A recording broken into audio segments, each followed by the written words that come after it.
Alright folks, today what we're going to be doing is transitional downs.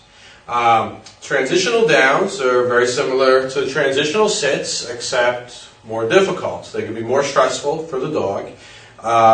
That's why it's very important that you're very patient with this exercise, with your dog. The purpose of this exercise is to teach the dog the transition between going into the down for the treat and going into the down because they have to go into the down. So what we're going to do is we're going to give the dog a treat for going down. We're not going to force the dog into the down. But once the dog is in the down, we're going to try to keep them there, which is a lot. It's less stressful for the dog than trying to correct your dog all the way into the down. They don't know what the heck you're trying to do to them. And this is one of the best things about this training methods is because this is something that can get ugly with a lot of dogs that are just corrected too quickly into a down. They don't know what is going on. So prerequisite to this is your dog knows the complete chain reaction of commands, from the climb lesson. And I also like to always do the transitional sits before the transitional downs because already now the dog has an idea that the exercises they learned on the climb can also apply to other things that are a little bit more difficult where they have to hold a position. So before you do these, it's a good thing when you're using the pinch collar is to check the position of the pinch collar and slide it so, as Steve has done, so it's facing down. And Steve from Real Deal Dog Training over out of Brooklyn, New York, is going to be helping in this exercise as well. So, to start these off, what you're going to do is show the dog a treat and have them do their normal down. The dog should know definitely make sure your dog knows the word down with no body language before you start this exercise. Mike, down, down. Okay, so I'm going into the down position. I'm going to kind of strike a sexy pose for you, but you kind of get the idea. So I can talk to you. I'm in the down position. Now, when you do the first down with your dog, a transitional down, what you're going to do is after the dog goes into the down, you're going to crouch down with your dog. Now, it's going to be best if you kind of put yourself parallel to the dog. So Steve will kind of go parallel to me over this way, all right? And you're going to watch his right hand. The right hand is where he's going to give the corrections if I mess up. Now, since I'm in the down already, it's a lot easier to keep me in here now because my elbows are on the ground, and we don't want them to get up and get locked. Because once I lock my elbows, I can actually fight the correction. But right now, my first down, as soon as I go to get up, what Steve is going to do, he's going to do a movement that's very similar to like chopping onions. We always tell people to chop the onions. And if you see chopping onions written anywhere in the instructional literature, I mean, this is what it refers to. Everyone's always saying, what is this chop the onions business? But chop the onions is the movement that Steve's going to do right now. Watch him chop onions. It's like chopping onions, all right? So the closer your hand is to the dog, the snap, while you still remain on the leather part of the leash, the better. And you chop the onions straight down. So as soon as I go to get up, Steve is going to chop onions really quick and tell me the word down. For extra help, what he's going to do is he's going to use his left hand on my shoulder blades to just gently prevent me from being able to lock out my elbows to make things easier. A good trick that I do is when I go crouch down into the down with the dog, I tell them what a good boy or good girl they are, and I actually pet them, over their back, but keep my hand over their shoulder blades, not in the small of their back or over their butt or on their neck. That can stress them out. Do it on their actual shoulder blades and just gentle pressure to help them up. So as soon as I go to get up, watch what Steve does. Down, down, good boy. Good, perfect. And that is a lot less stressful than any other way to teach the dog the correction for the down. So every time I go to get up, Steve's just going to do the same thing. Down, good boy.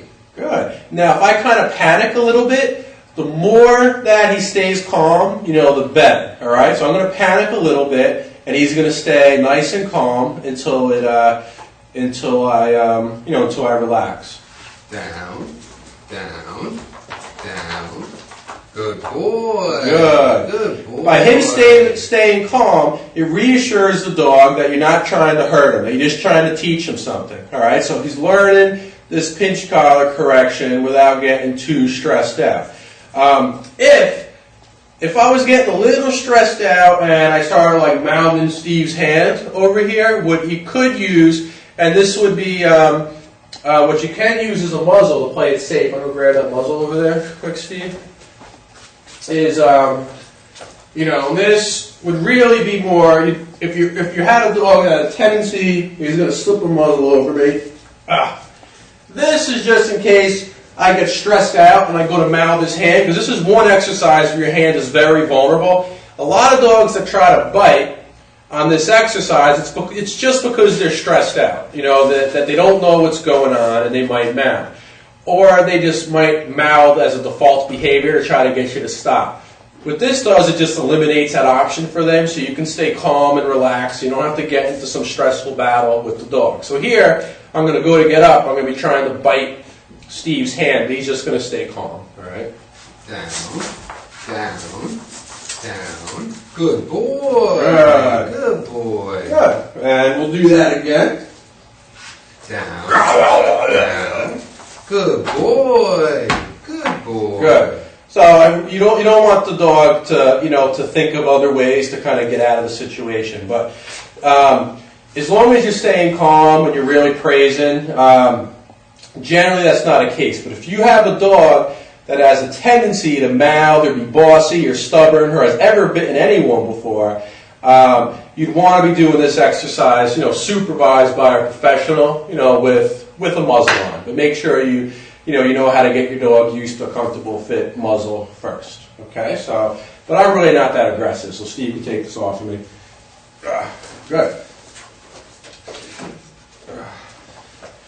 Okay, so when your dog seems to be kind of understanding that pretty good, the next step is after you put the dog into a down, you can kind of slowly get up. So Steve is going to get back down into this crouching position where he was with me. And now, as he starts to get up, what he's going to do is he's going to put his foot on the leash in a position that's close enough to the dog where if I go to get up, I'm going to kind of self-correct myself, but not so close where I feel like I'm pinned to the ground. So we want it loose, but just enough so if I go to get up, I'm going to end up correcting myself. And if I get confused, Steve will crouch back down and kind of help me back out. Okay, so Steve's going to stand up, and now as soon as I go to get up, I'm going to probably self-correct myself, and he's going to bend over, stay calm, and be my teacher and show and remind me what I'm supposed to be doing.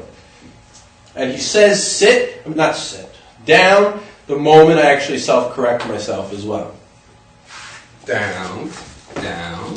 Good boy. Good. That was great. Down. Good boy. Good. Okay. Now that I'm doing this pretty well, what he can do, he could kind of use the leash, keep the leash loose, but kind of walk back and forth in front of me by kind of like stepping with the leash back and forth, just to get me used to the fact that he can move around and I have to stay down here. And if any time I get up, it's the same thing. Down, down. Good boy. Good. I'm doing well over here. The next step would be he can actually start taking his foot off of the leash and he could slide himself out on the leash and keep some tension on there just enough so he can slide back to me easily if I get up.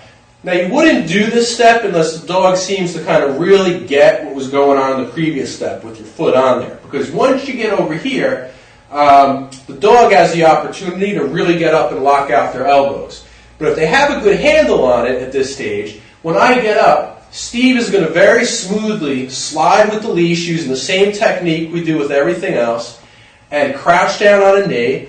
And just right in front of me, say down, down, until I go back down. So watch how Steve does it. Down, down. Good boy. Good. Very good. Good. He will slide back out. There you go. So it's nice and smooth and down to a knee when I get up. Down, down, good boy. Good. And notice Steve is quick, but he's remaining calm. So I don't feel like he's coming over to kick my butt over here, which is very important for your dogs, because your dogs feel very, very vulnerable when they're forced into a down position. So his attitude is very, very important. Good. And now the next thing the dog's doing good there is, of course, you could drop the leash. All right? So you could drop the leash, you could walk circles around me, and again, I'm like, oh, your dog should be saying at this point, oh, this is like the transitional sits, and also like the climb command. So at this point, he should really be picking it up. But of course, anytime I get up, he's going to say, no, no, no, no, no, grab the leash, and then finish me back off into a down. No, no, no, no, no, no, no, no, down. Good boy. Good. Good boy. Good. And he could get back up and he could do it again. Now, if your dog responds to the no, no, no's, just like everything else, remember not to correct. Just say, good boy or good girl. No, no, no, no, no. Good boy. Good boy.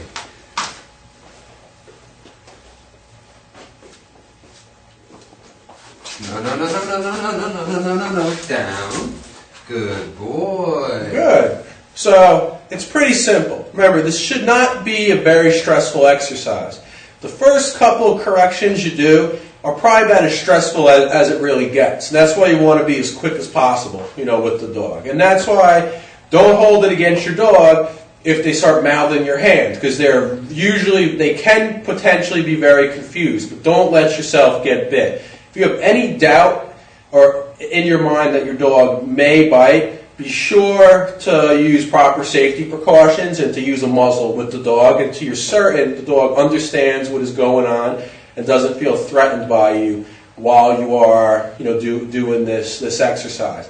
Now be sure to give your dog a treat when you put them into the down, and then also give them a treat every time you free them up. You don't have to go through all these stages in one shot, obviously. You'll do a little bit, free them up, and then go again. All right, so we're going to finish this off by kind of doing sort of like a real pace, what it would look like, if you were teaching the dog. All right, so free me up.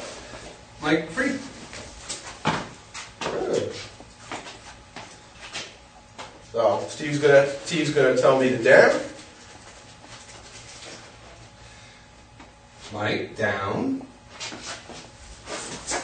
Good boy. Down. Good boy. And then he might free me up right there. Mike, free. Good. Good boy. That would be a typical first one. I get another treat. Then we do another one. Mike, down. Good. Ooh, I stuck the treat before I went down. Mike, Good. down. Good boy. Good. Down. Good boy. Down. Good boy. Down. Good boy. Mike, free. Good.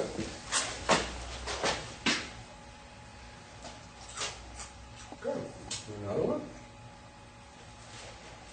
Mike, down. Good boy. Good. Okay, now you stand up. Good. So this would be like next typical step.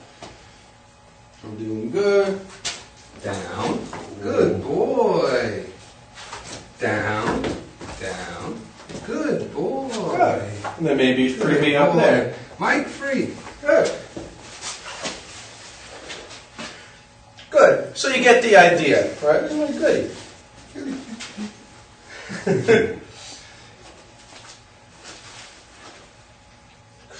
Exercise not finished. I get my Cheerio. So those are transitional downs. All right. Potentially one of the most stressful ones. So be sure to use your support systems. Your help. Watch videos. Don't let it be a really stressful thing for you. Okay? That's good. That was a cut. You want to